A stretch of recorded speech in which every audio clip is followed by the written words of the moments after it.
After weeks of planning by Justin Trudeau and his advisors, the Prime Minister is set to deliver his biggest cabinet shuffle ever. I've made the difficult decision to not run in the next election. Transport Minister Omar Alghabra, one of 4 MPs, including Procurement Minister Helena Jazik and Fisheries Minister Joyce Murray, announcing they won't run in the next election. A senior government source telling Global News that Trudeau informed ministers if they weren't running again, they'd be out of cabinet.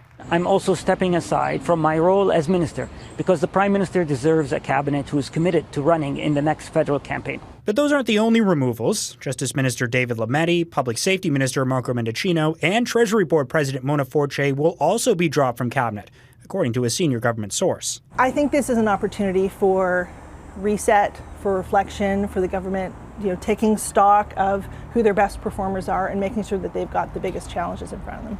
With at least 7 cabinet ministers moving on, that leaves room for Trudeau to promote fresh faces while also maintaining gender parity and regional balance.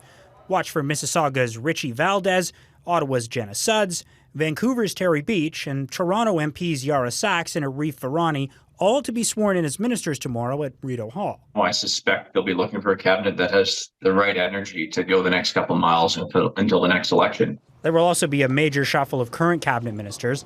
Anita Anand moves from defense over to an economic portfolio, Bill Blair taking her old job at D&D. Creating great middle-class jobs.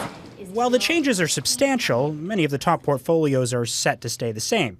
Chrystia Freeland continuing on as Deputy Prime Minister and Finance Minister. Same goes for Foreign Affairs Minister Melanie Joly and Industry Minister Francois-Philippe Champagne, expected to lead the charge to try and improve the Liberals' declining poll numbers. Quite clearly, the Liberals are in danger if an election is triggered tomorrow. And let's keep in mind that they are in a minority situation, and whether or not an election is triggered is not necessarily up to them. The new cabinet will have roughly a month to learn their portfolios before the Prime Minister convenes a retreat of his team in Charlottetown in late August, Donna, where they'll chart the course ahead for the next sitting of Parliament.